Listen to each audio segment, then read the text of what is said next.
We're back, my lady. Oh, you're back a lot sooner than I expected. You mustn't have run into any trouble then. Well, how did it go? What did you come up with? Actually, we're still investigating. It's just that we've discovered something strange. I see. The clues you found have led you back here, in the city? Something like that. Yeah. You all look a little dispirited. Whatever you found must not have been very encouraging after all. Why don't you discuss it with me? Maybe I'll be able to say something to cheer you up? It's okay, my lady. It's not so much about me being upset with my father or anything like that. How should I put this? So something is wrong. Even the Traveler and Paimon have been uncharacteristically quiet. On any other day, Paimon would have already waved to me with a smile and shouted, "Dunyarzad, we're back!"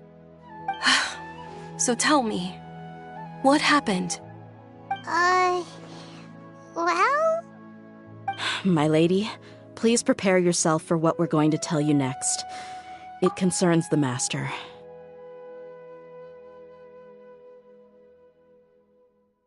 The Master? You mean my father? Okay, I understand. Don't worry about me. I'll listen as attentively as I can.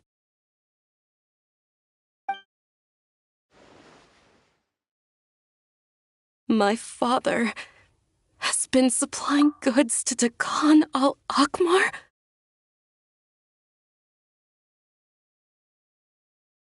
Yeah, it makes as little sense to us as it does to you. I've never doubted the Master's integrity, so I'm having a real hard time rationalizing how he could ever support an infamous brigade like them. Maybe he's not actually aware of the full story and just stumbled into the deal by accident.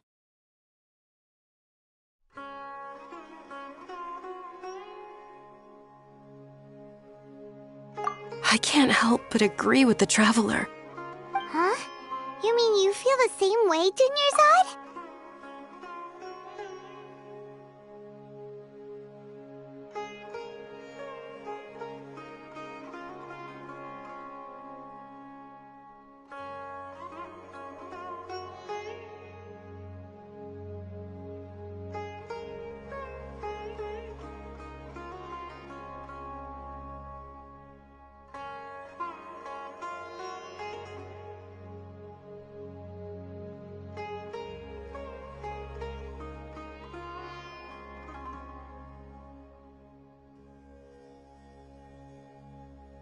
Thank you for sharing all this information with me.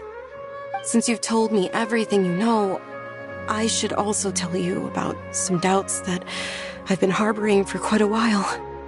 In the past, I thought that my father hired a bodyguard for me so that I wouldn't run away and get lost.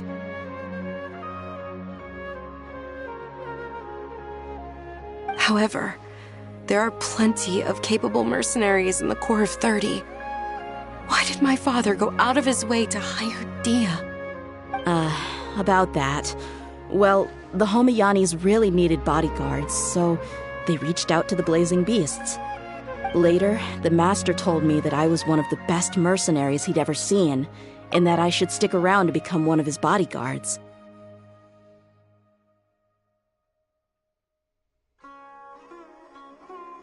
He offered me a pile of Mora, so I just signed on.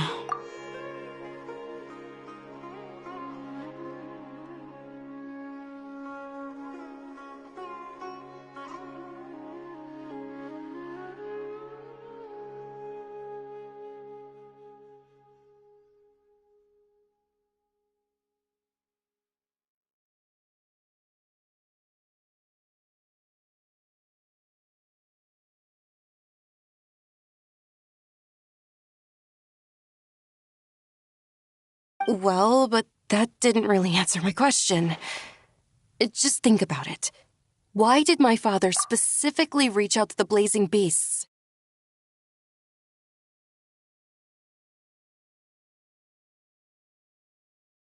Maybe the Core of 30 just didn't have anyone available, or maybe someone recommended us. I've never given it too much thought. I think I get what you're saying. You think none of this was a coincidence. Precisely.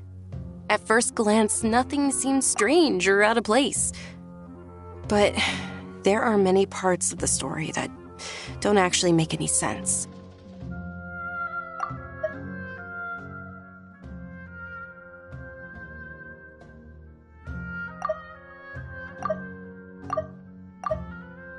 If my father had always been in contact with Dekan al-Akmar, then it would make sense for him to bring Dia into our house. You mean the goal all along was to get Dia to be your bodyguard?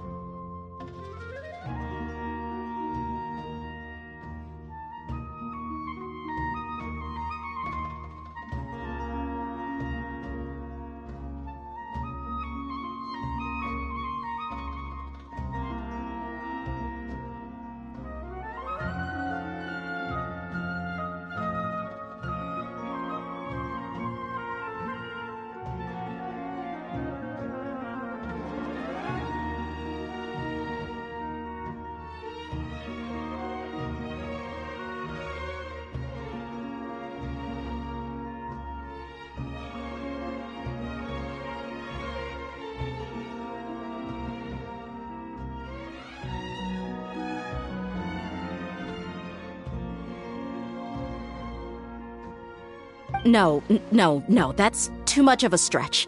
I cut all ties with my father a long time ago. He has no control over my life anymore.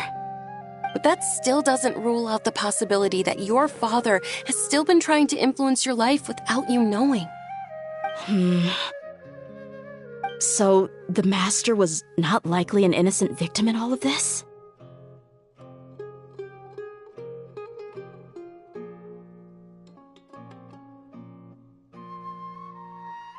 Sorry we put all of this on you so suddenly, Junior Zod.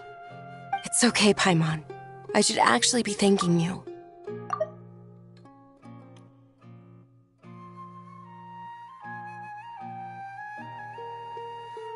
Regardless of his reasons, if my father has truly been funding a violent group of mercenaries, then it's my duty to bring him back to reason.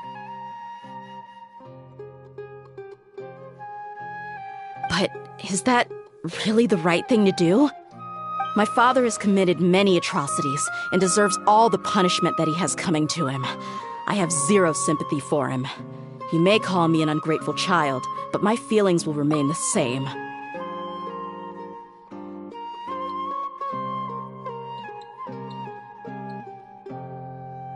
However, the Homayani family has treated me with nothing but generosity and kindness. If we decide to investigate this further, we could end up implicating the entire Homayani family. I would be biting the hand that's fed me over all these years.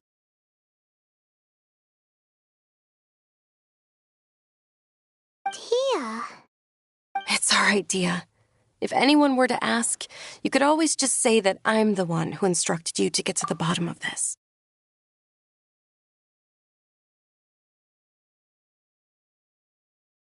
You don't have to do that, my lady.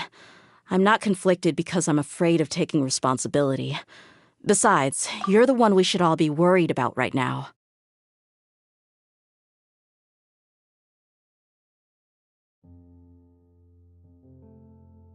Hey, it's still too early to give up hope. What was that thing about friendship again? Right, yeah, trust! You said that yourself, Dia. Besides, there's no point on getting all riled up before we've confirmed all the facts.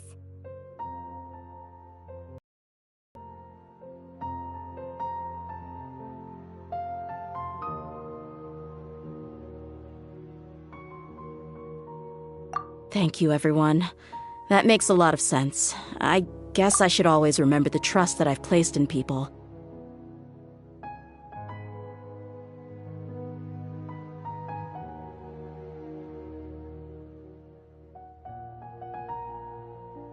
In which case, my lady, could you ask the Master to come out and have a chat with us? Sure thing. I also hope he'll be able to give us a logical explanation. Let's meet at the usual place then. Usual place? Ah, right!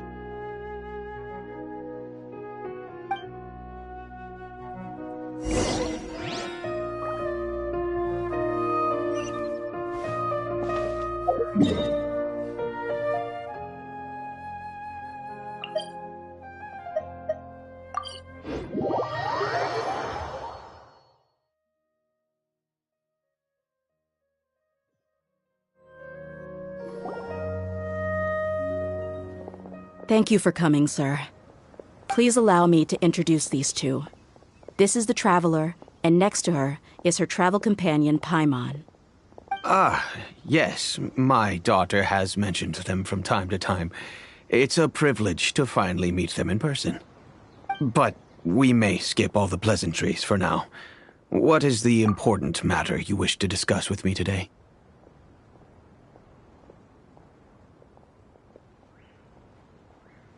Well, we wanted to bring this transaction record to your attention. There's something on this record that we're all pretty curious about. So, that's what you found? Huh. Seems like I can't keep everything from you much longer. If you wouldn't mind, we'd like an explanation. Well, it's a long and difficult story. And to be perfectly honest, I'm not sure if I'm doing the right thing. What I do know, though, Dia, is that the truth will bring you no solace. If anything, it will likely cause you a great amount of anguish.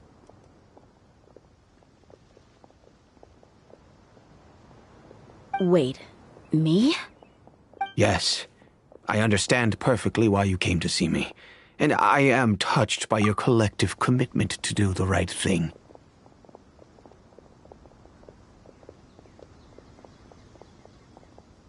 But knowledge always comes at a price, and sometimes, as they say, ignorance is bliss. Your father, Kusela, and I both believed that. Of course, you have the right to seek and learn the truth, but I must warn you. The facts of this matter may reduce everything you've built for yourself into sand, blowing in the wind. If you must proceed, then Kusela's heartfelt efforts will also fade into the wind like a fleeting mirage. His heartfelt efforts? I'm sorry, sir, but I'm not sure I follow. I've made it this far in life without a single drop of my father's support. I have my own ideals and ways of looking at the world, as well as people and causes that I've chosen to cherish and fight for.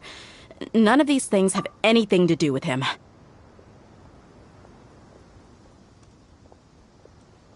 I came here today to support you as the head of the Homayani family.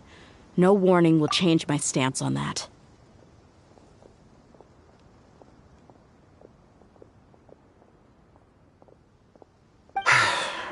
I understand. Then let me tell you a little story.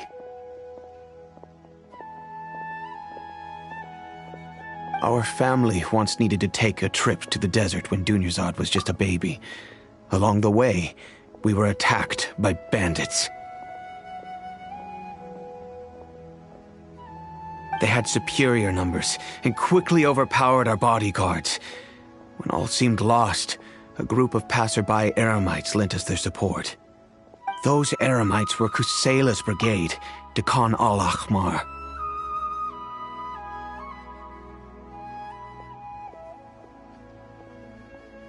Kusela's men told me that the attackers were Eremite mercenaries, just like themselves. I was shocked. Why would Dakan al-Ahmar go so far to save us and not spare the fellow Eremites?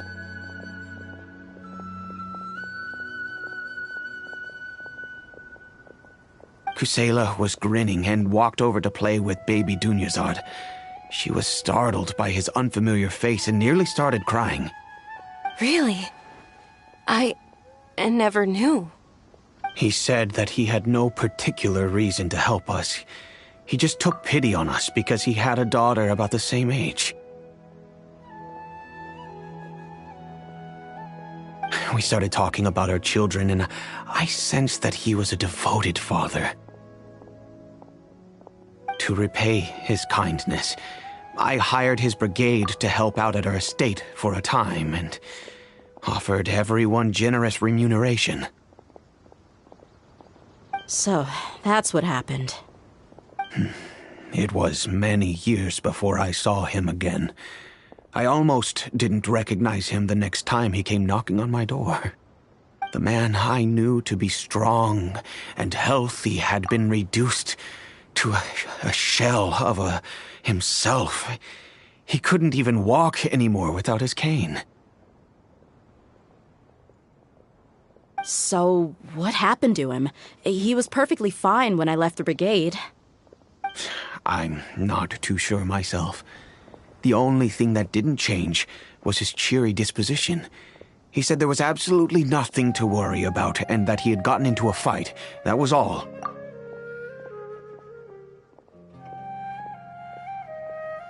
He then suddenly asked me if Dunyazad, now that she had grown, would need a bodyguard of her own. At the time, Dunyazad was going through a particularly severe bout of her Elazar. There was no need for her to have a bodyguard when she could barely leave the house. But he kept coming back to the topic. Come on, it never hurts to be safe. How do you know a bodyguard won't come in handy one day? I was completely lost at first, until he recommended the Blazing Beasts, and in particular, a mercenary named Dia. So he was the one who recommended Dia to you.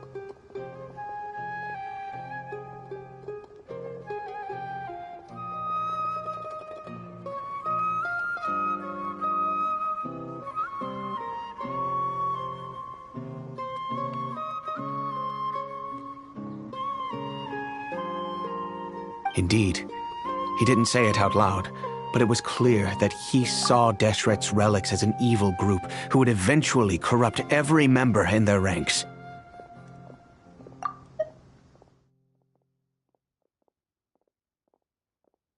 He was already beyond redemption, but he hoped that he would be able to detach his daughter from the vicious world of mercenary life.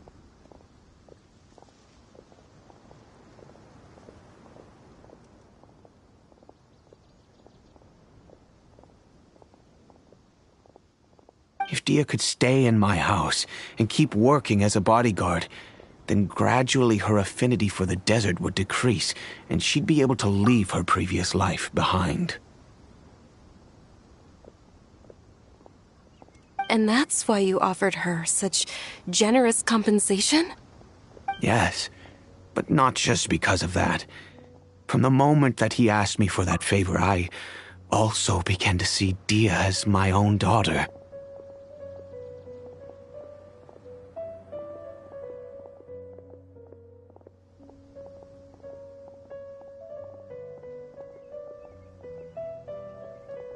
And that's also why I tried to persuade you to stay when you asked for permission to leave.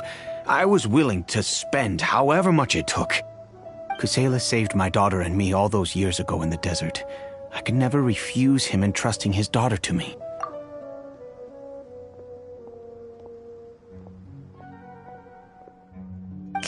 He was always like that, acting like he's oh so smart and self-righteous.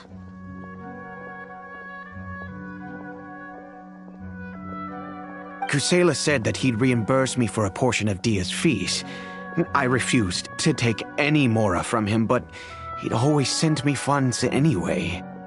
Eventually, I just accepted them as a token of his gratitude. And that went on for a while until I received another letter from him a few years ago.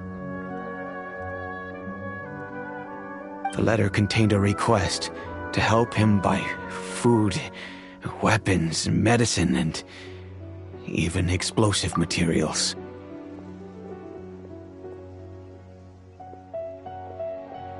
Wait! Isn't that around the time that Dekan al-Ahmar started becoming more aggressive?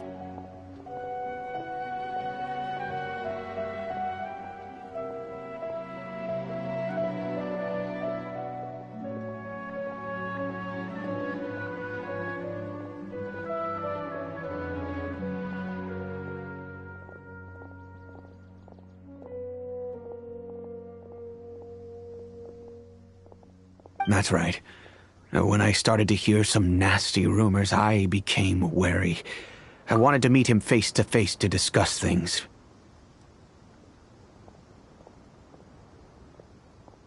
But by then, he was no longer receptive to my requests to talk. If I had to guess, it's probably because he doesn't want to put Dia at risk.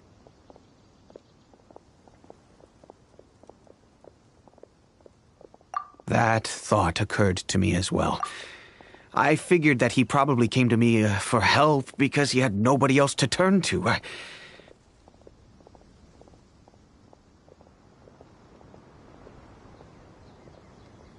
After some deliberation, I decided to send him some food and medicine.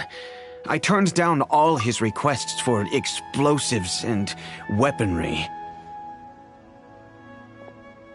I am aware that even such a reduced gesture of support could lead to others coming to harm, but I could not simply reject his plea for help. In the end, it probably was the wrong decision. I plugged my ears to the rumors and just chose a solution that made me feel least guilty about myself. If you can, please tell me where he is now. None of the things he's doing right now make any sense if he's just trying to keep me from getting tangled up in his world.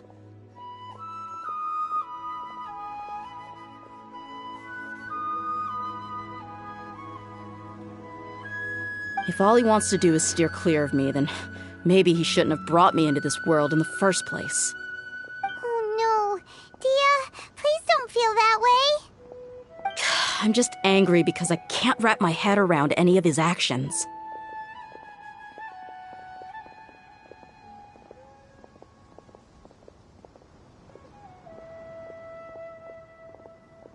Another way? I don't know. I knew him, and he was nothing more than a childish brute. I can't understand what's going through his head. But I guess you do have a point. We haven't uncovered the whole truth yet. We still need to figure out his exact actions and reasoning for these last few years. I'll do my best to help. Of course, anything between the two of you would need to be resolved between you and him alone.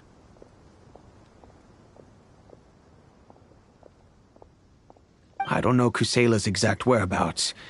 Outside of supplying his brigade with some goods, I tried my best to avoid getting involved any further with him. However, there's a man on the list named Jawed. He used to be a mercenary in the desert and is now a member of the Corps of 30.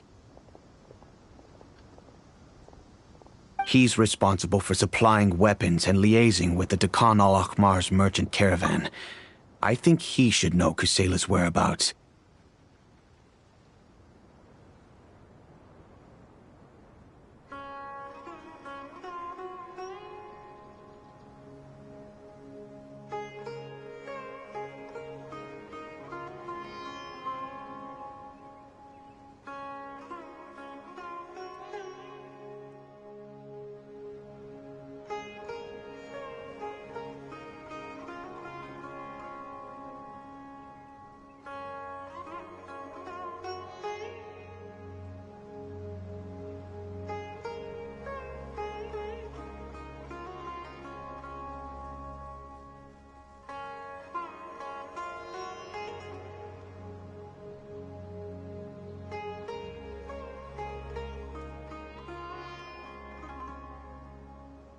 I've heard that he likes to have a few drinks alone and enjoy the cool wind at night outside the tavern.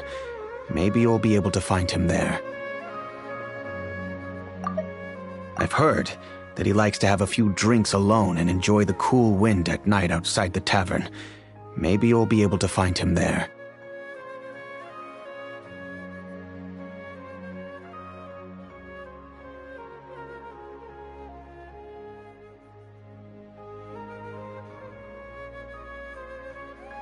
Understood. Thank you, sir. I guess this is bye for now, unless...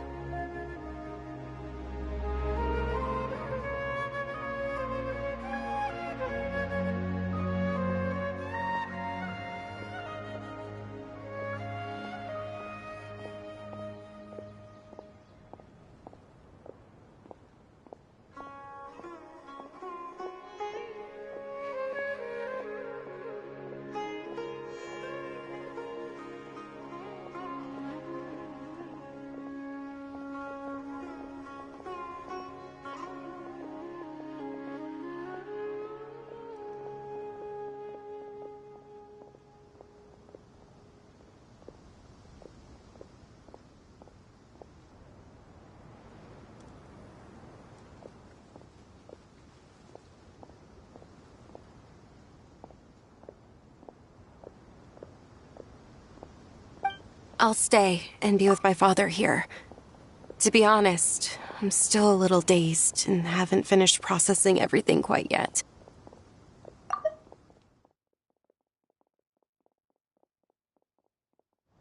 My father has indeed done something wrong, but if I think about it, I'm also not sure if there was a right way to handle this problem.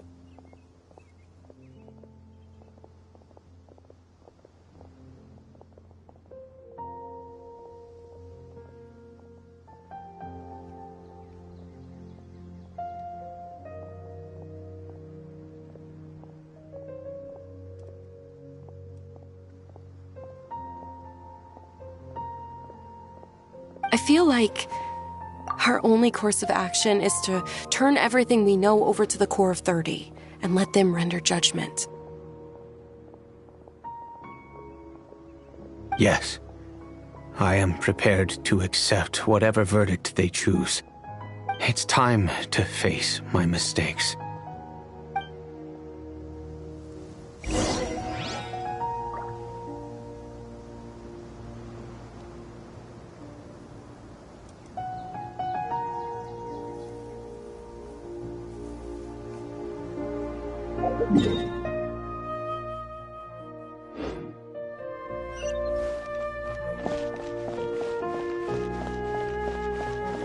Welcome!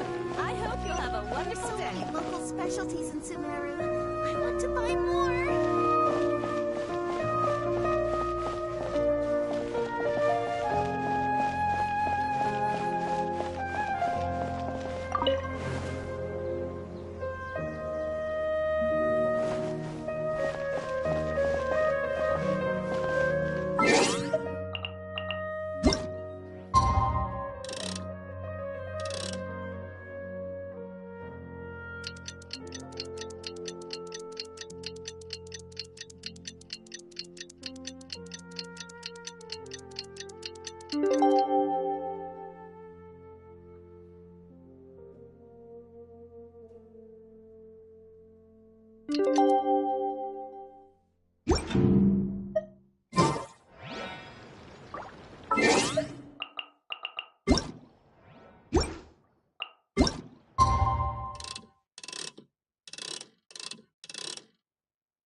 Huh?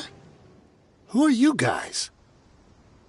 I know what you've been up to. Smuggling weapons to violent brigades in the desert while working for the Corps?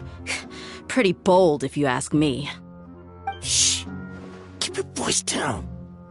How do you know all that?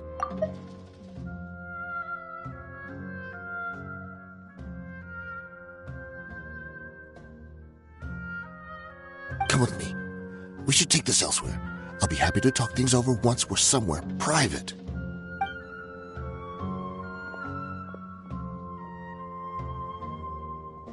This place should do. Alright, back to my question. How did you all know about me? Don't worry about that for now. You know what kind of punishment you'll face once we report you to the Corps, I assume. Wait, there's no need to jump the gun. Let's talk this out. What are your terms?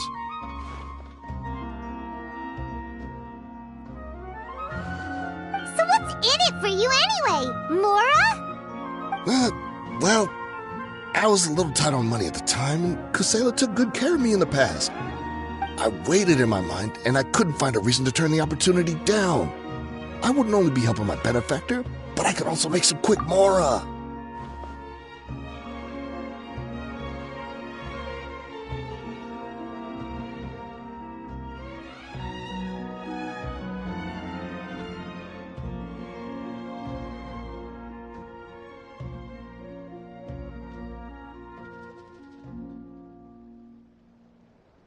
Let me tell you how it is.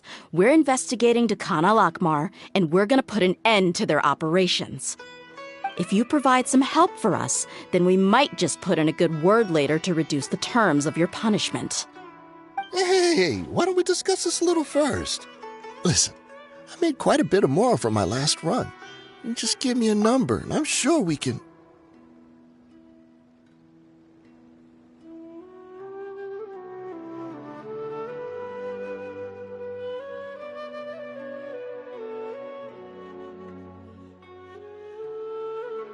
Shut it.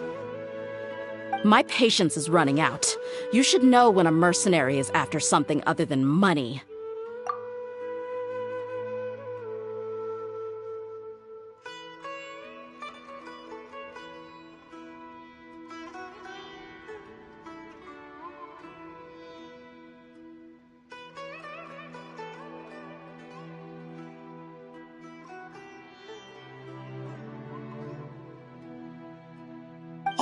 All right, sheesh. But you gotta promise you'll put in some nice words for me later. They're always on the move. Here's the spot they were at the last time I made my delivery to the desert. Feel free to go have a look. I'm just telling you, though, it's not on me if they're not there anymore. Sure. And then you can forget about any nice words from us. Hey, come on. Now you're just being unreasonable. Really? And how do I know you're not leading us straight into a trap? Don't forget, you're the one with no bargaining chips. All right, I get it. Why don't you go take a look, and if they're not there anymore, I'll try to figure out something else for y'all. Now that's more like it. Let's move.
And as for you, try to stick around the city until we get back.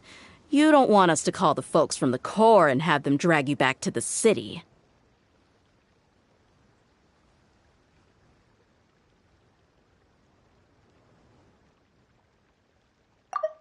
And as for you, try to stick around the city until we get back.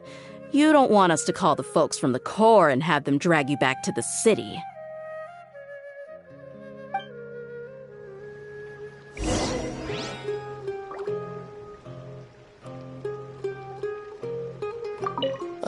Don't worry. I'm not going anywhere.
Let's get it on! Ha! Let's fly! Locked on!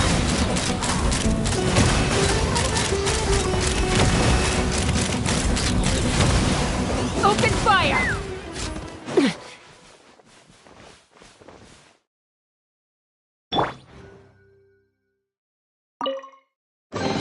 A reward on the road.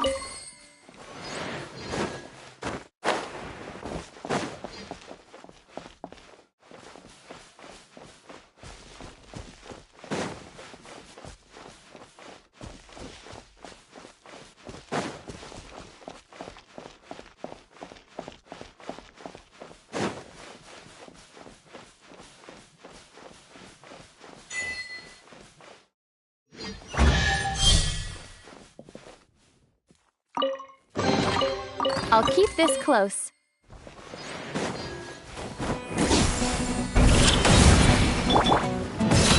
Hi! Take me up! I'll take my leave.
Fighting the loot is often a cause of conflict, but luckily for you, I don't really need this stuff.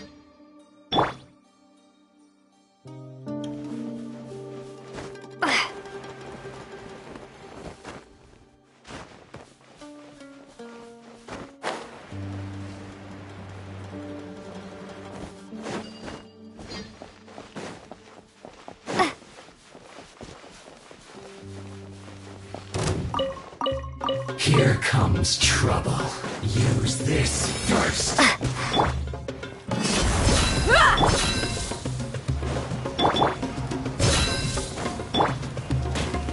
That seemed to work. Locked on! This was well done. Bullseye! Yeah! You need to hurry up. Roast and fry. Fuel's clogged. I'll protect us.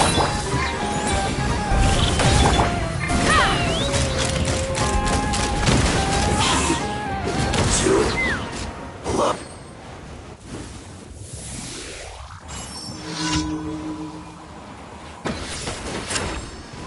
Knock him down.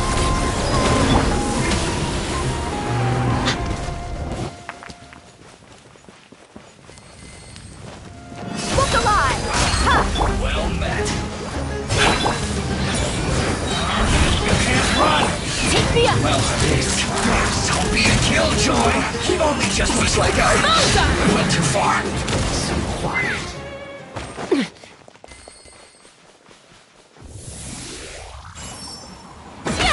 Hold on to your hats. Buckle up!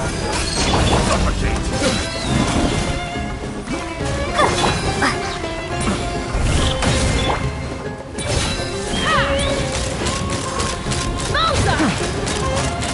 Bullseye! The wrong test subject. Picked the wrong test subject.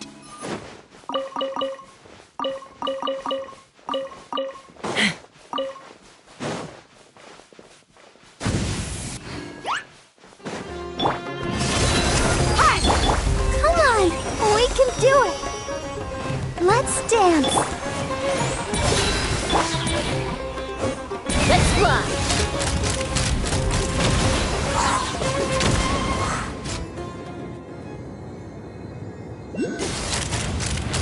Locked on! I'll Knock him down. Where do you think you're going?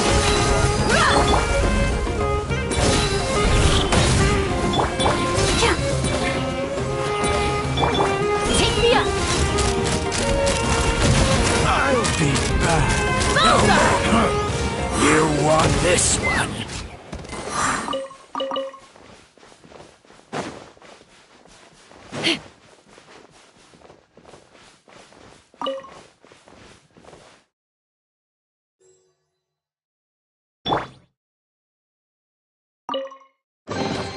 I'll keep this close.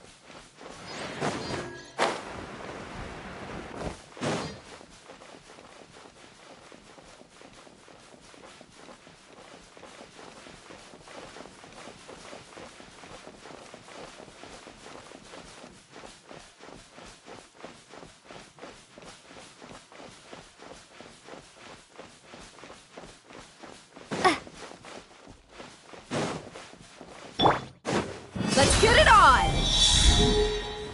Ha!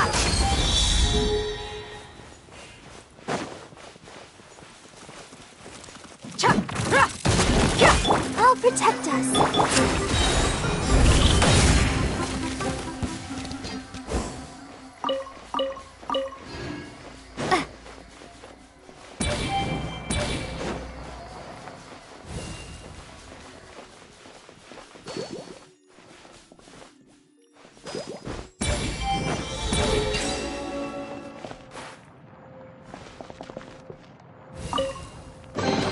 A reward on the road. Hip.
Ooh, shiny. It's so pretty.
Let's dance.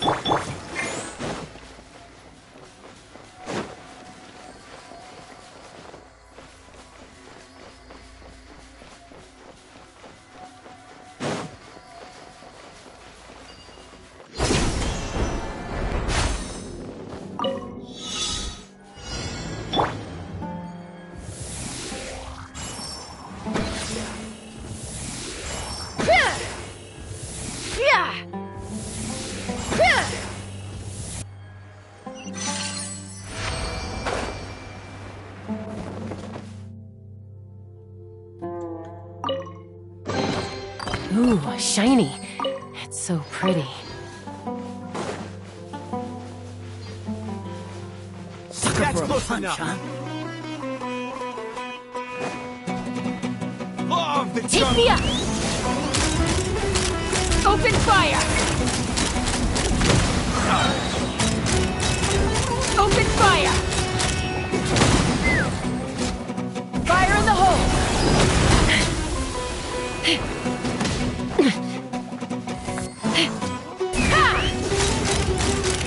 Open fire! Open fire! Need more! Locked on!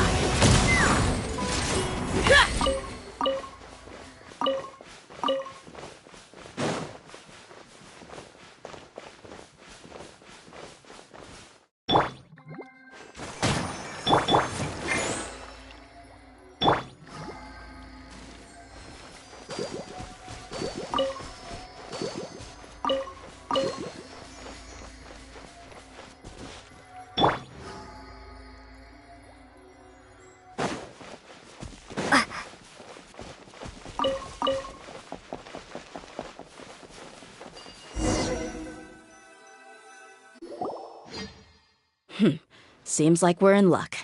That should be their camp right up ahead. Let's go. We'll finally get to the bottom of this ourselves. I'm here to see Kusela. Tell him to get out here. Close enough.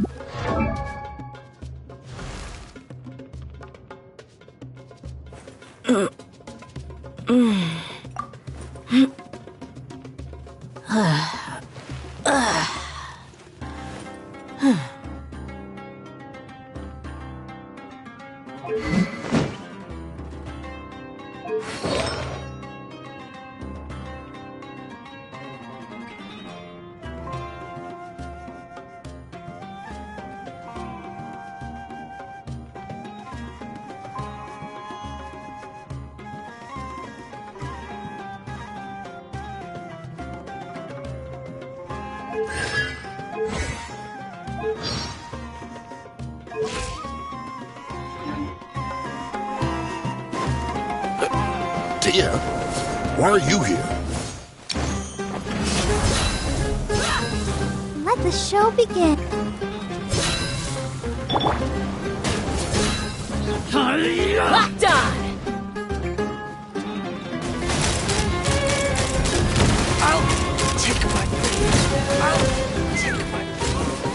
Hold on to your hats.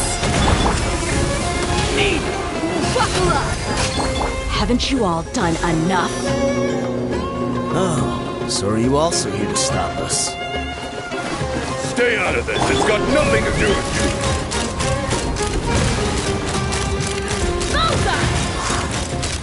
Open fire! I'll take my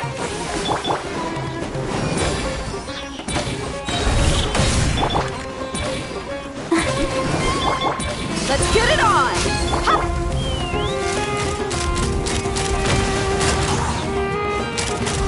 Locked on!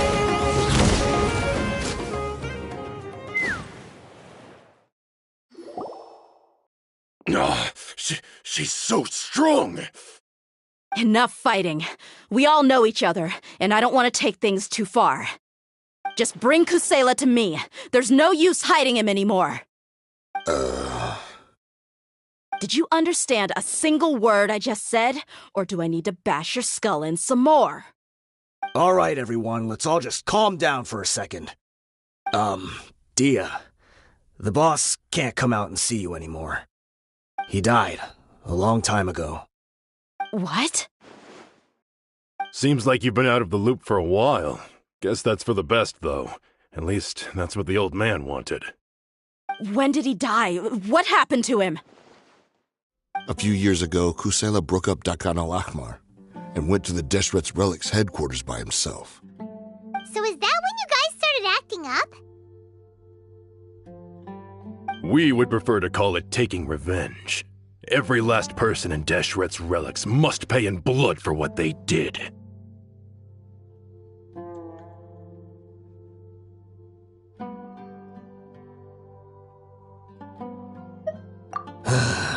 Let me start from the beginning.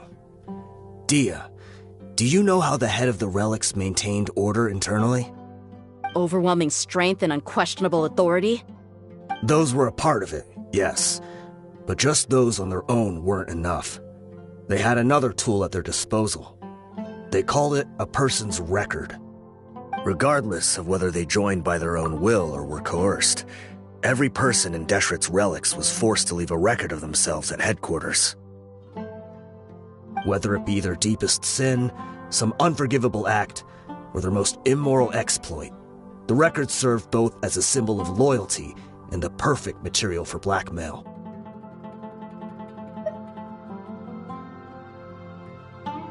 That's precisely it. Every one of us have a record.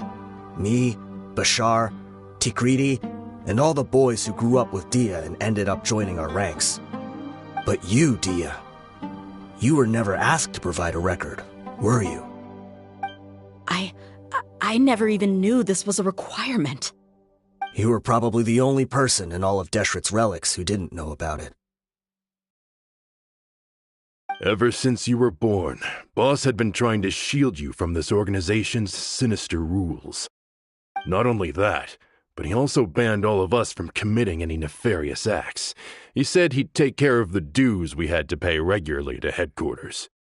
But in the end, he was just an ordinary person. What could he do? He was forced to go to headquarters again and again to account for missed dues and incomplete records. He'd come up with all kinds of excuses and get beaten up as a result. We all knew he was doing that for you. He wanted to get you out of this world, no matter what it took.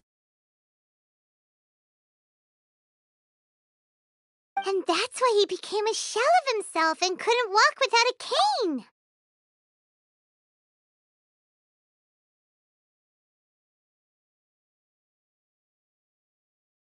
Wait, but that doesn't make any sense. I didn't know about any of this, and I'd never seen him get injured or beaten.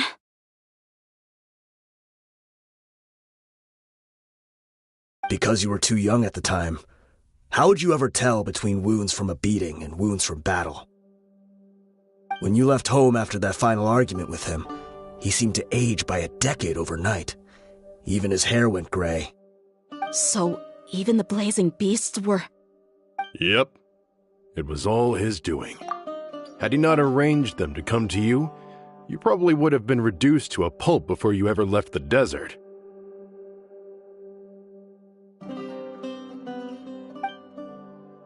A few years ago, Boss said he needed to make another trip to headquarters.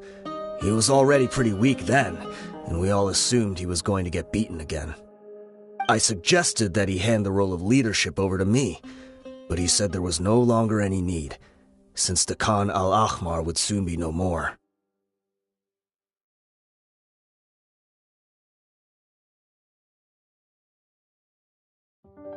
His words made no sense to me, but that night, we heard that a massive fire tore through headquarters and razed everyone's records to ash. Everyone gained their freedom that night. Many members fled, not just from our ranks, but from the other brigades as well.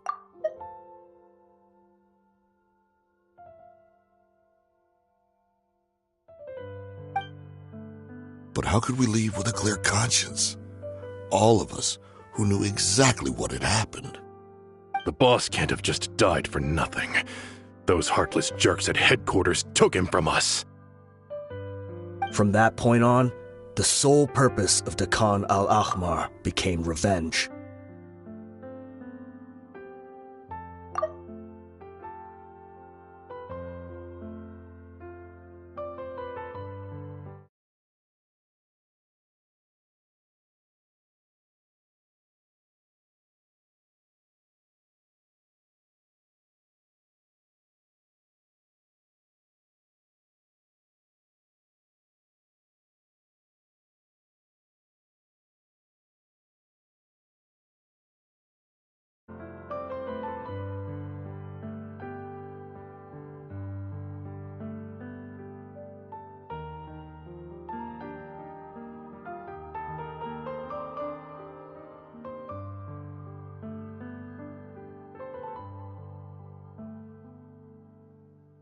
The big fire that boss started was quite a blow to headquarters' strength.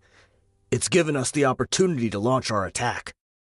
Even though we're outnumbered, we vowed to see our revenge through to the very end.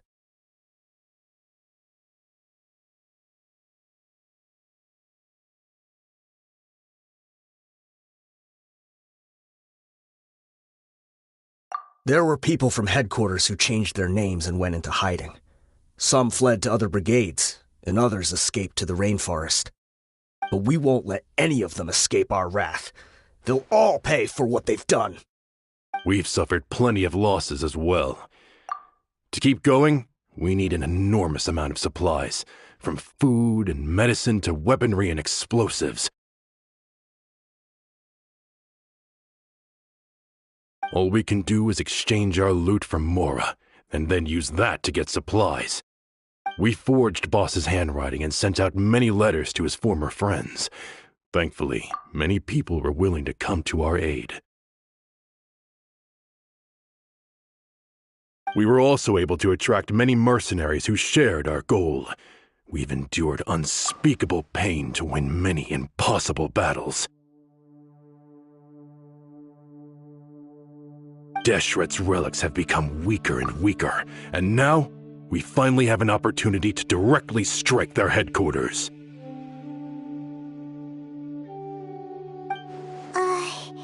Paimon doesn't know what to say anymore.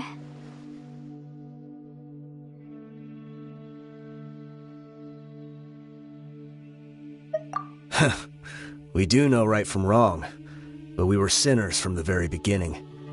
We do not deserve the freedom that the boss won for us with his life.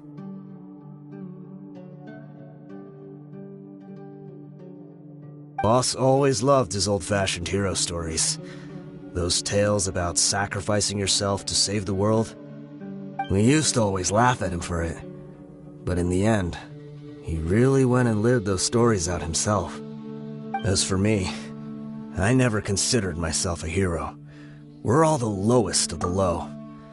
We have no right to even imagine such an existence. But maybe those hero stories he liked foreshadowed everything that was to come.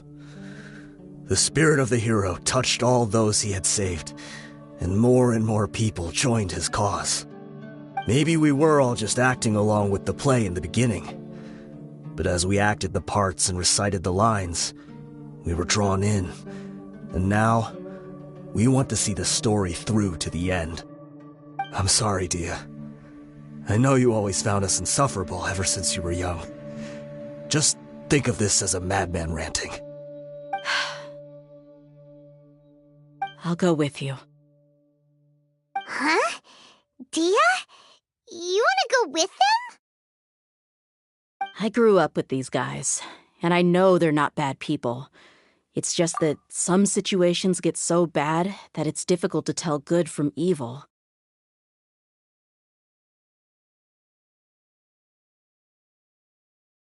All I know is that Deshret's relics must be destroyed. Furthermore, I want to go see the place for myself. I want to know if my father is still there.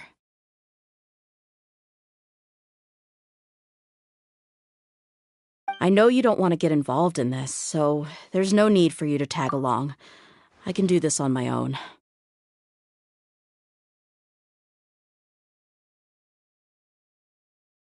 Yeah, Paimon feels like we'd only regret it if we don't see this through to the end.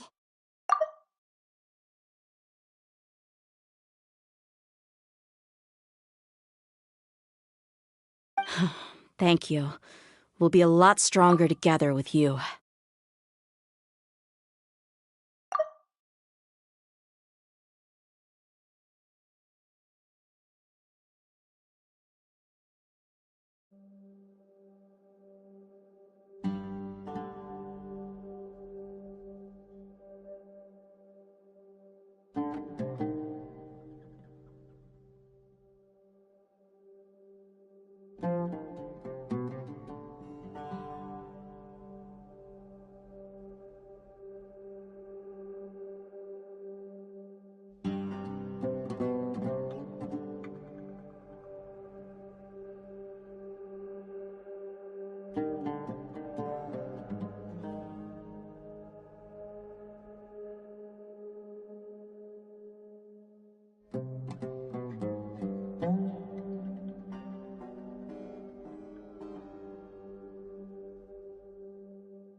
I bet Boss would lose his mind if he ever knew you'd join us at the very last moment like this.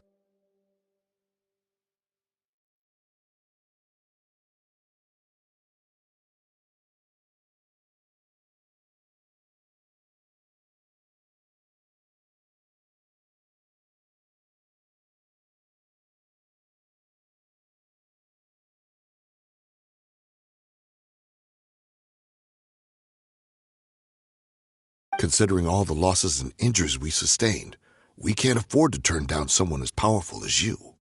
He can think whatever he wants. But the fact is, I owe him this much.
fly!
Open fire!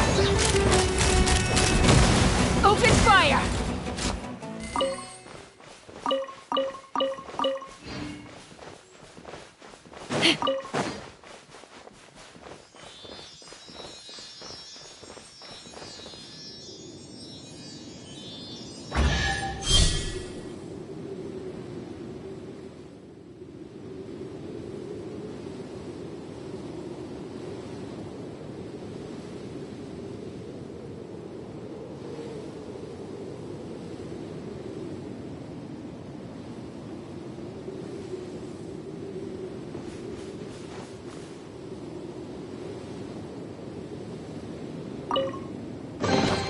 Dividing the loot is often a cause of conflict, but luckily for you, I don't really need this stuff.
Let's dance!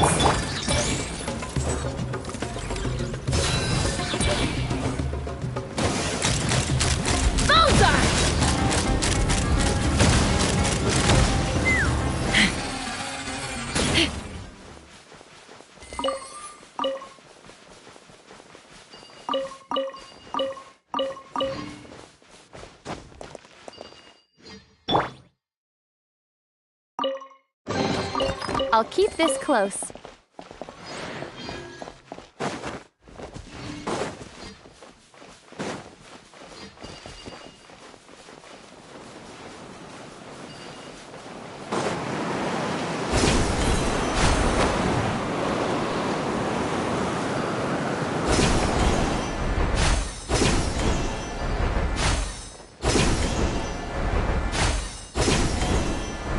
Is this the entrance? We sure didn't run into much trouble on the way here. Should be. I don't think they have enough manpower left to post guards and defend their perimeters.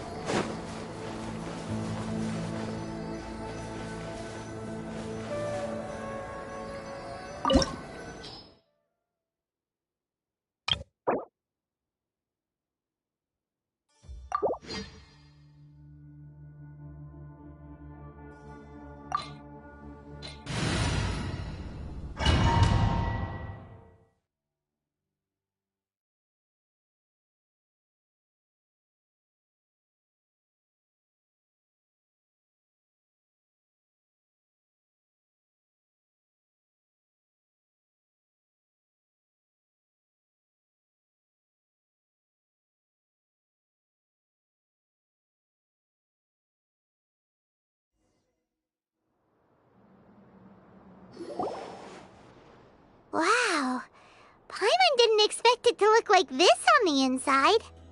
They should all be holed up in here. Don't know how many people they've got left, though. Who cares? We'll round up all of them. Still, we should be careful. Even if they've only got one shot left, it could still take us out.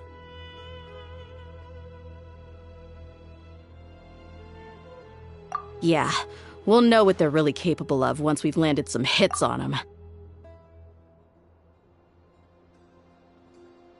Deshret's relics may have been a force to be reckoned with before, but their name means nothing now.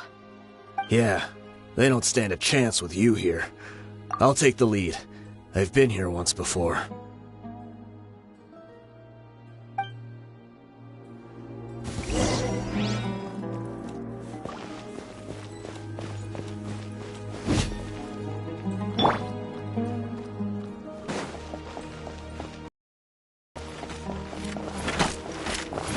You are not. Let's get it on! So, let the show be...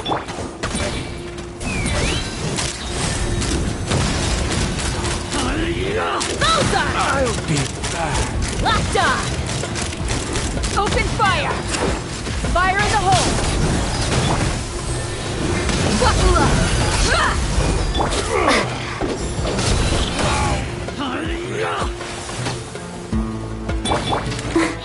Come on, we can do it. I'll protect us. Let's fly! Locked on! Open fire! Open fire! Take my I'll take my lead back. Feeling lucky today? Come on! Let's get it on!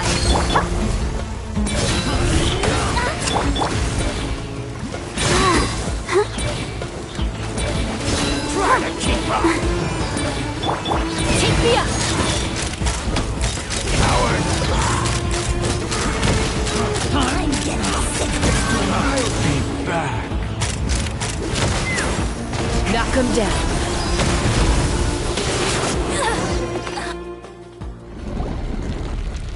This way, follow me. We're almost there.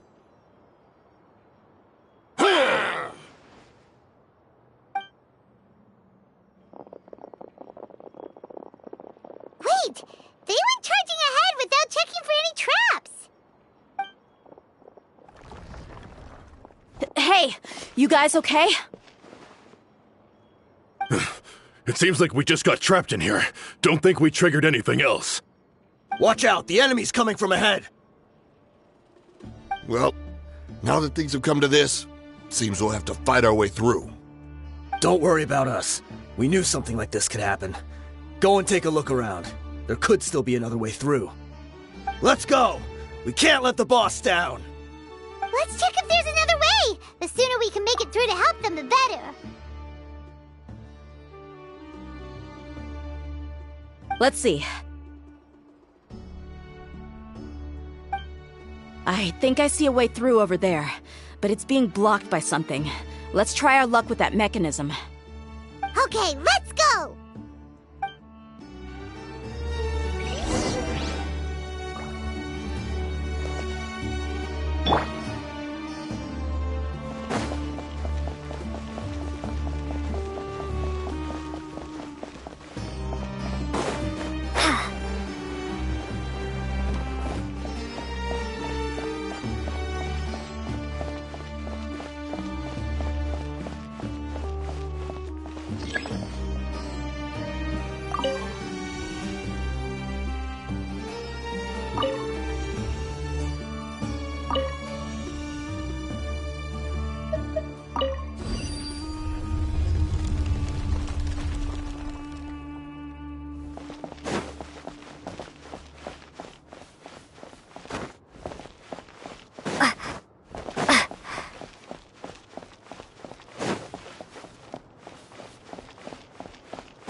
another mechanism like the one before, but this one's being blocked off in the middle. We just need to adjust it a little.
Let's get it on!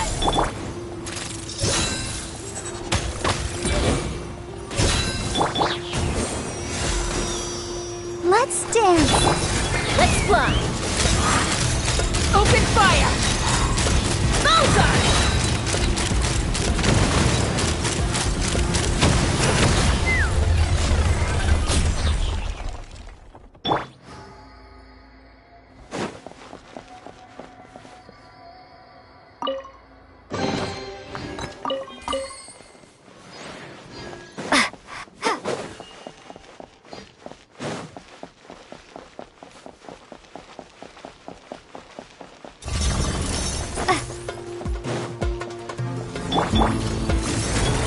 Look alive!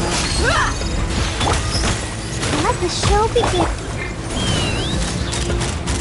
Open fire! Locked on!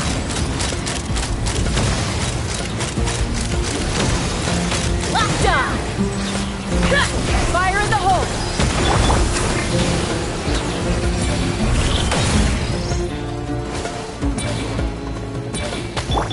Buckle up! Ha! Let's dance. Take me up!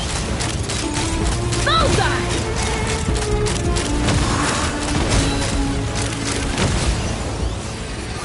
Bullseye!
I wasn't expecting anyone to make it through from the other side.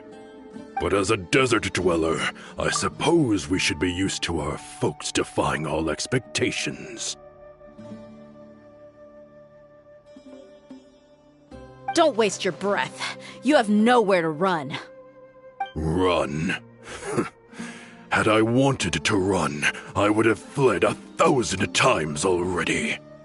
I witnessed the golden age of Deshret's relics. Even if I could leave this place behind, all that awaits me now are endless days of humiliation and ruin!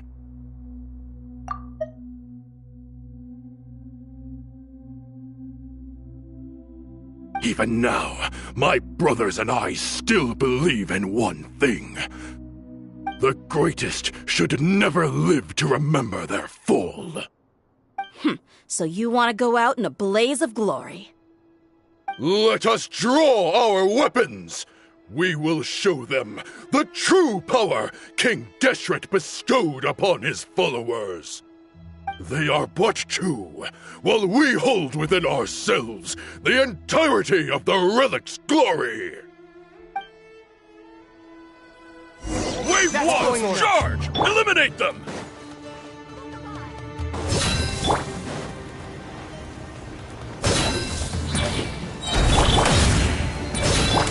Let's fly!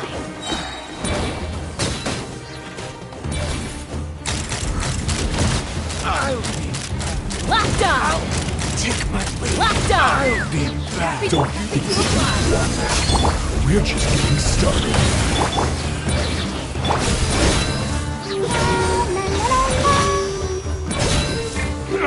Go, Barb! Is that all you got? Open fire! Knock him down. Buckle up! Let the show begin. Take me up! Let's end this now, Will. You are King Deshret will not abandon any one of his followers. Take that!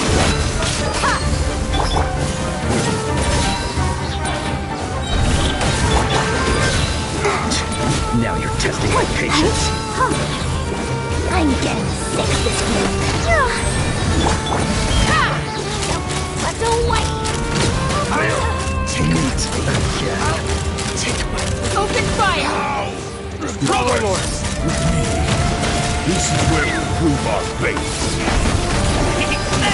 Wanna die? None of us plan to leave this place alive! Raise the storm! Take me up! Open fire! take my lead. Where do you think you're going?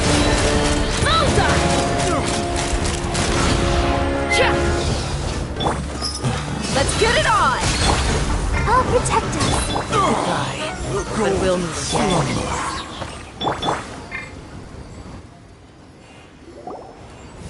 The commander has finally fallen.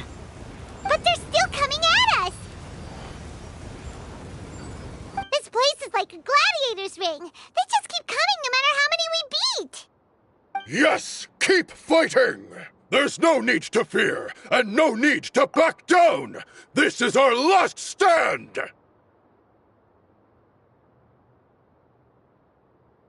When the next wave comes, try to draw away their attacks.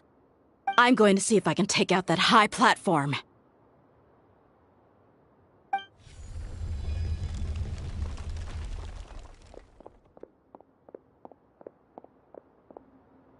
Get out of my way! Come and face me, Michel! Ugh, so they've broken through the front as well. Apologies, Lord Michal. They fight like absolute madmen! No matter how much we throw at them, they just keep coming for more!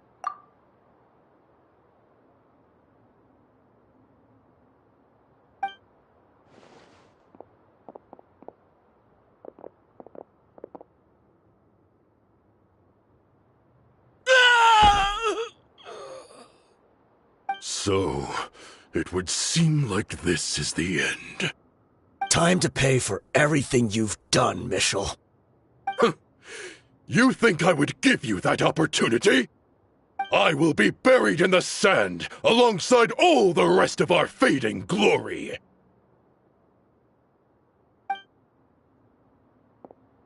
Hey, wait!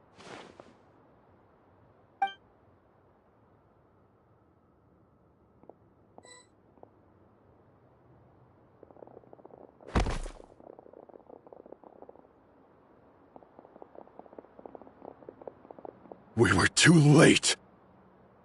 It's over. There's no more need to fight. But if you're still going to cling on to your so-called mercenary's pride, then I'll give you all a good beating as well.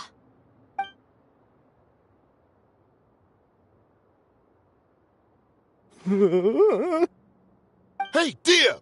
I found the mechanism. I'll get you all back up here right away. Let's go.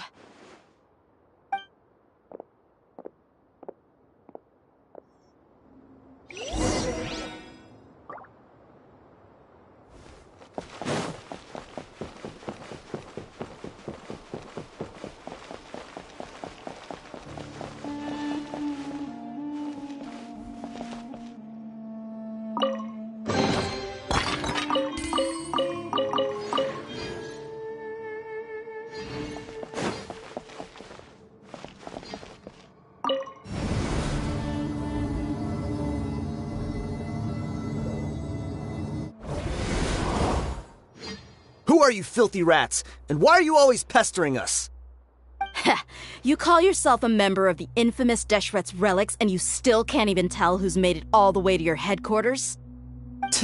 Who knows what intent a bunch of rats may have? We try to catch a couple, and you all just show up on the other side instead. How are we supposed to figure out what you're after?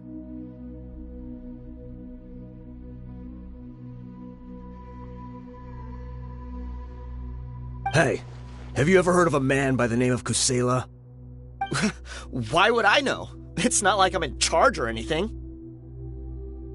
This is your last chance to talk. Hey, I said I don't know anything. I'm just an average member here. I'm telling the truth.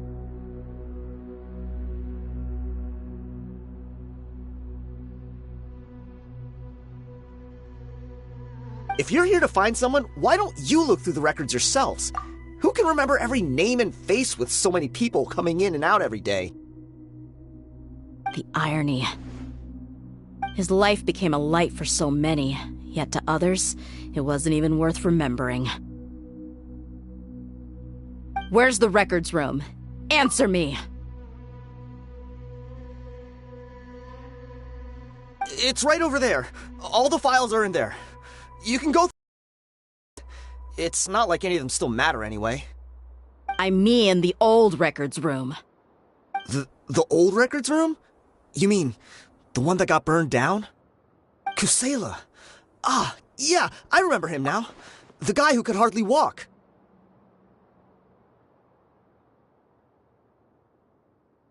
Watch your mouth. That's our boss you're talking about. He was definitely faking it. We all let our guard down as soon as we saw him come hobbling in. But in the short time it supposedly took him to take a dump, he'd already gotten away and started a fire in the records room. He couldn't have possibly outrun us if he wasn't a fraud.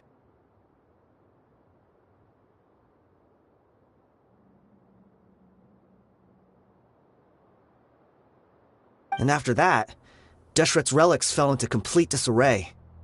Stop wasting our time. Every one of us here is perfectly aware of what he had done.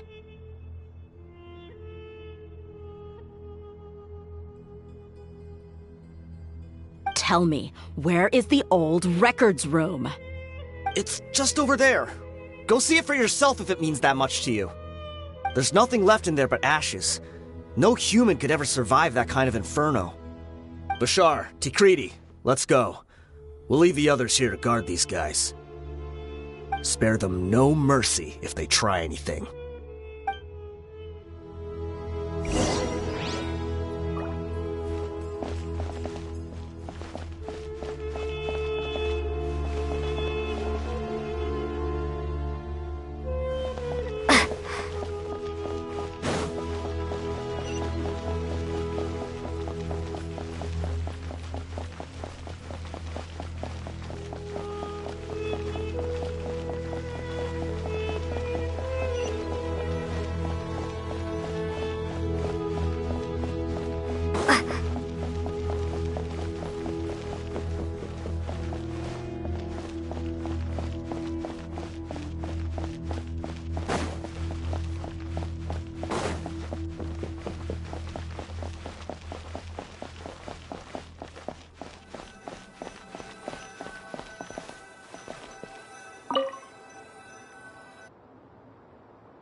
So, this was his final destination.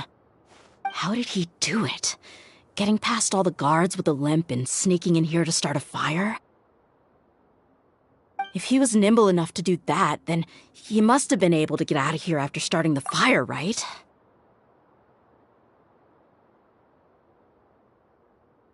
Tia.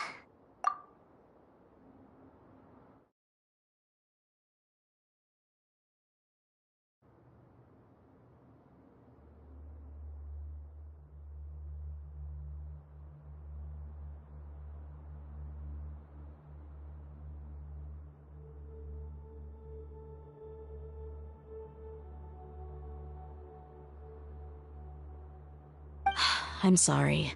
I know it's just wishful thinking. Let's look around. Maybe we can find something that's been left behind.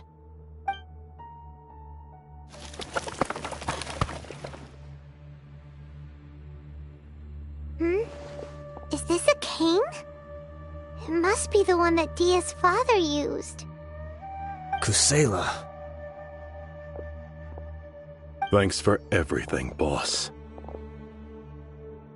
We're fortunate to somehow find that cane after that fire. Let's split up and look around some more. What if something else has been left behind? But what else could survive a fire like that? Huh?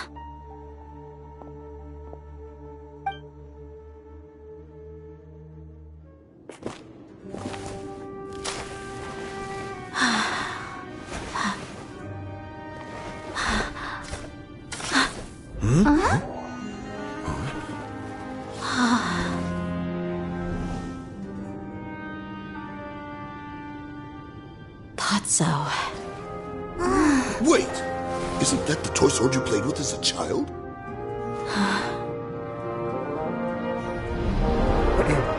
The dragon is no more, for Princess Dia has slain it. Its head now hangs above the city gates. Her bravery has brought eternal peace and prosperity to us all. Dia, come on. This is the most important line. You can do it. But Dia, you defeated the dragon. Everyone's waiting for your speech. Still too shy, huh? All right, I'll do it. I hereby proclaim our victory. Evil shall plague us no more.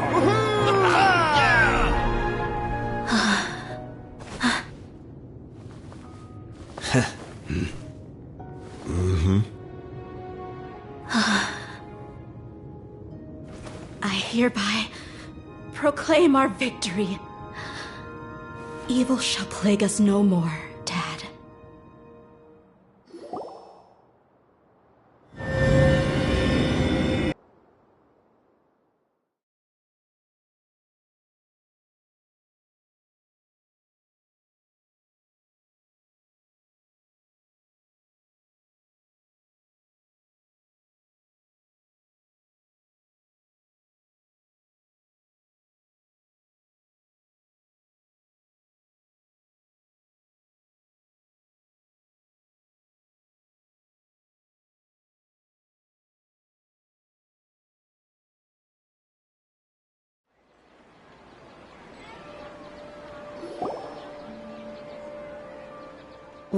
What's this?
don't you remember?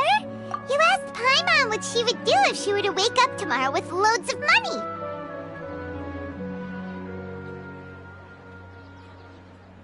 And Paimon said that she would get boatloads of tasty snacks. You looked super confused at the time, but said it was an adorable thing to say.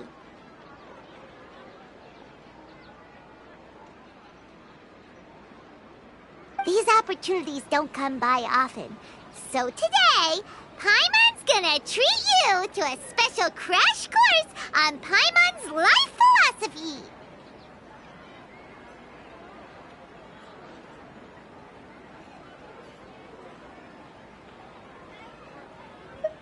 Hey, this way you get something from the both of us for the price of one.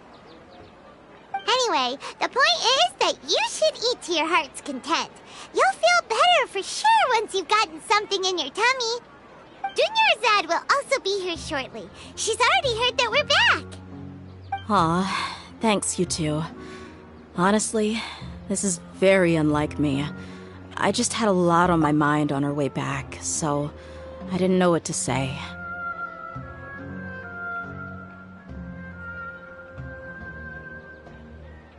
My chest was filled with all kinds of intense emotions. They just shook me even more than all the feelings we've shared during our previous adventures.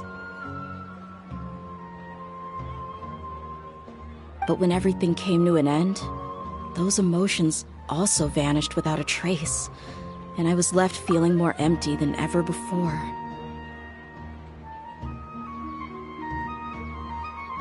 It was as if I'd lost the thing that was most important to me. Yeah, you're right. To many mercenaries, Mora is the most important thing in the world. But perhaps to us, it's the most worthless thing of all. Idrisi and the others all used to say that they would quit if there was no Mora to be had. But when it came to avenging my father, there was no Mora to be made anywhere. My reality shattered when I found out that the father who always told me hero stories was in fact a bad guy. But look at me now. Am I any different?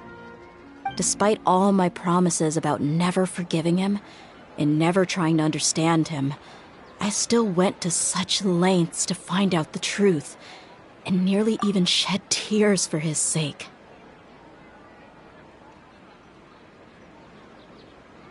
We're hypocrites, all of us.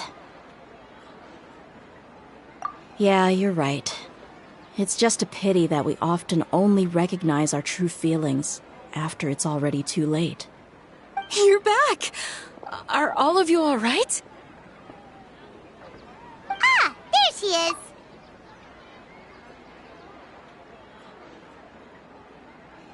Yeah. Many people from the Corps of 30 came over, and I just wrapped up everything with my dad. All I can do now is wait for their verdict.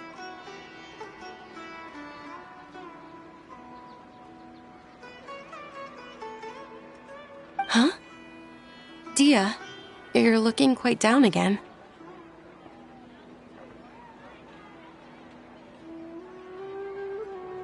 Paimon will explain. A lot happened while we were gone.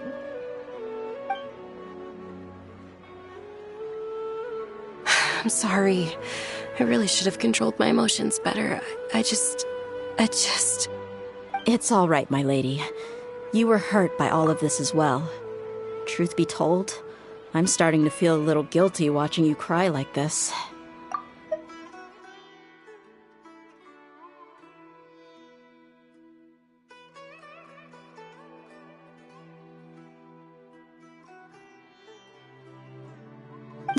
Dia, your pain must be even worse.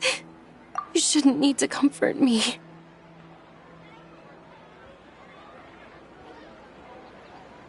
Hey, don't worry about me. If anything, this whole thing has finally shown me the difference between illusion and reality.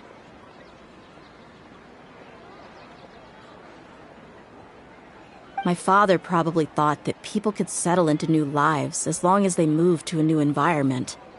That thought has even crossed my mind a few times. It's like saying, what's wrong with adapting to a new life? However, there was always something deep within my mind that refused to accept it. This impulse brought me great turmoil, and even made me feel ashamed for turning my back on your father's kindness. But now that I consider it again, it all makes sense. The desert sands are a part of who I am, and I will never be able to lead a peaceful existence. I understand how you feel. That doesn't mean I won't be making any changes to my life, though.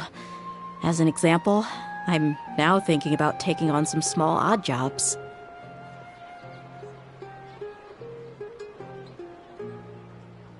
It's just like Idrisi said. I also want to catch up to my father and become a character in his play.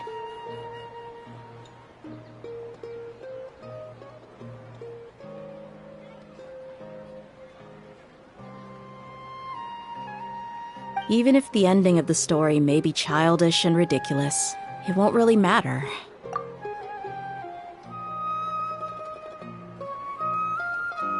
Isn't that neat, though? Oh, you'll be a whole new kind of mercenary, one that's not out for Mora. Why don't we go for a change of scenery once we finish eating? What about stopping by the Grand Bazaar again? Right. You said you wanted to get a rug for your family. We'll come along too. I can't thank you enough for taking care of me this entire time.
This rug here is quite something. The craftsmanship is exquisite, and the fabric is also of high quality.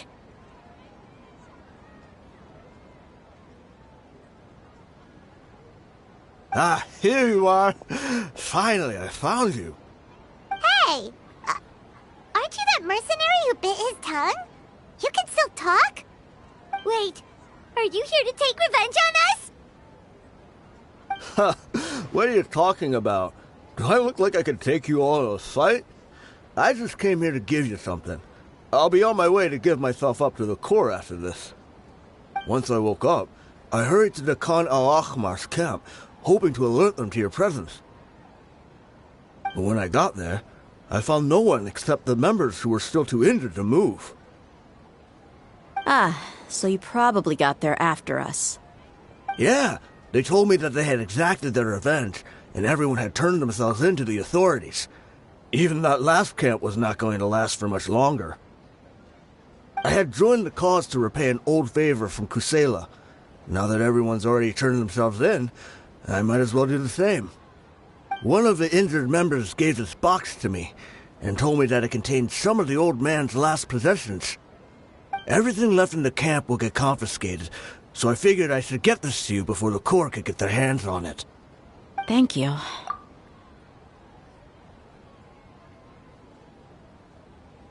No worries. We are all just living our own truths. There's no need to comment or judge anyone for it. So this box contains everything that Dia's father left behind. Huh. It feels lighter than expected.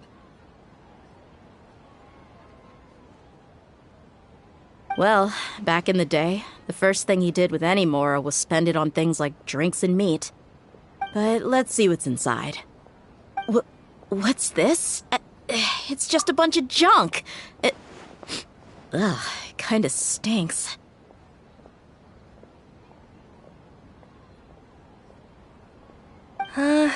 Perhaps it's just been left unopened for too long. A handwritten copy of a storybook. The paper's already yellowed, and it looks like it's about to fall apart.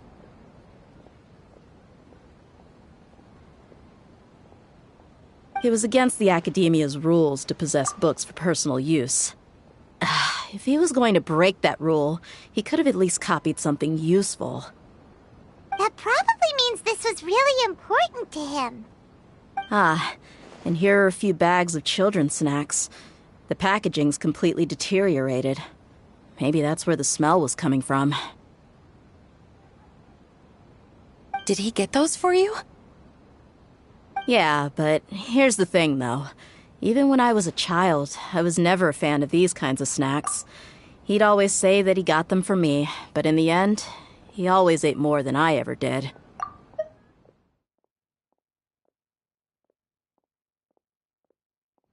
Who even leaves snacks in a box like this anyway? Isn't that just common sense?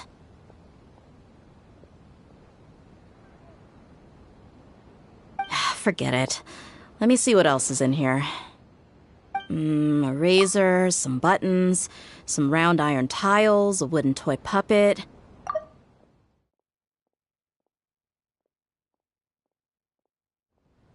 A wool scarf, which, from the looks of it, probably belonged to a woman, and a hair clip?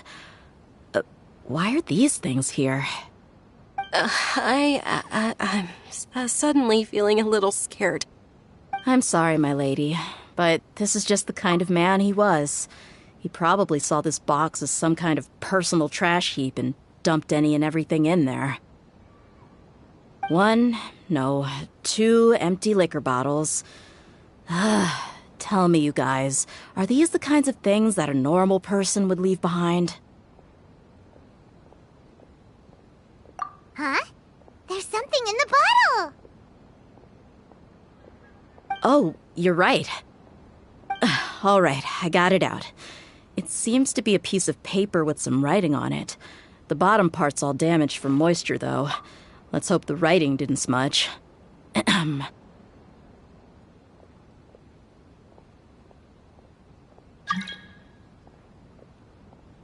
I was suddenly seized with an urge to write a letter after finishing this bottle. I just folded it up and left it in the bottle, though. If I end up forgetting about it, it won't really matter.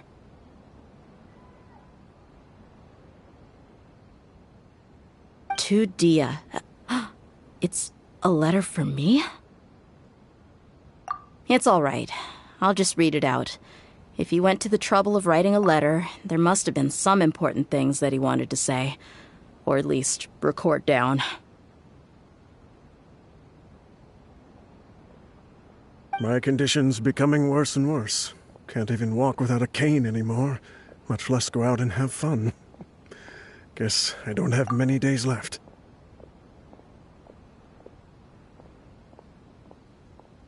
If you're reading this letter, then I suppose I'm already long gone. Horrible as a baby. Everyone loved you. And regardless of whether you were crying or laughing, everyone enjoyed having you in the group. But once you grew a bit older, you were no longer nearly as happy or cute. It's probably the guy's fault.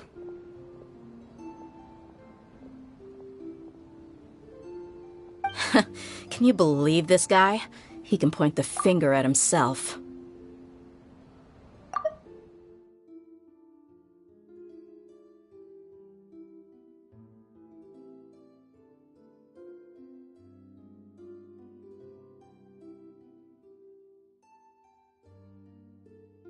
Anyway, back to the point.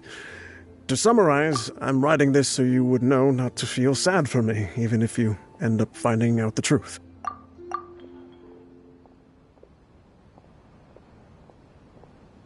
The reason being that I was never your father to begin with.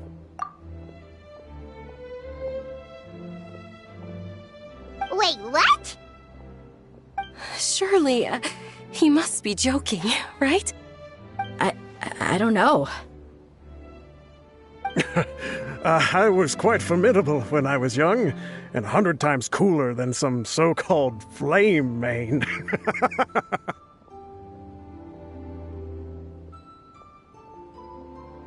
Really felt like the whole world was under my feet. With just a teeny tiny bit of effort, I felt I could rule over the entire desert. But as fate would have it, I went out into the desert for a drink one day and discovered a baby in the sands. It was you.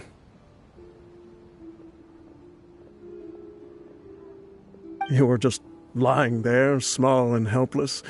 You were so tiny that if the wind blew for just a little while longer, you would have been buried forever. But your cries were so loud they made my head hurt. Now that I think of it, you really were a bundle of energy. Sounds like he's serious. I told Idrisi and the others that I had slipped up with a woman while out and about. None of them even doubted me. I'm sorry that I had to lie to them for so long, but I really had no other choice.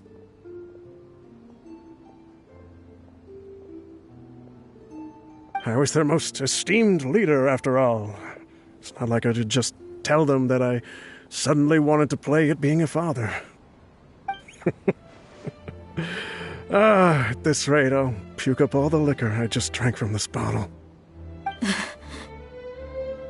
Anyway, Dia, you possess the kind of freedom and kindness that we could only dream of. As far as how you should live your life, that'll be up to you to decide. That's the end of the letter. In the end, he was still thinking of me as a little child.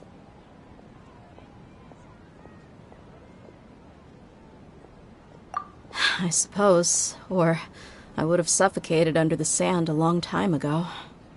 He was a good father to you. The fact that he wasn't a blood relative doesn't change that.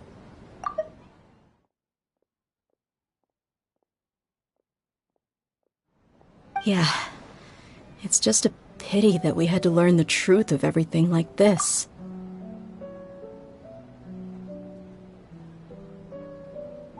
Do you already have some ideas about the decision that he wanted you to make?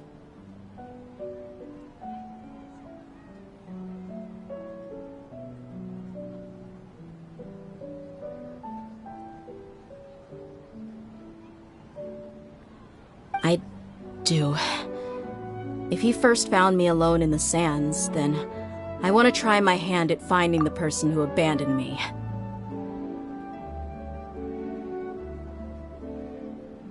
I just have one wish. To tell them a story. That there once existed a childish and foolish jerk with a heart of gold.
and that only under his care was I able to grow and mature into the person I am today. If you end up finding any leads, can you share them with us?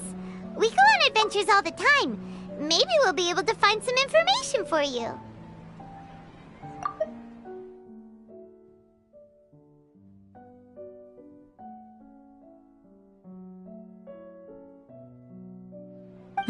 Sure, I appreciate it. I wasn't expecting you to be so enthusiastic.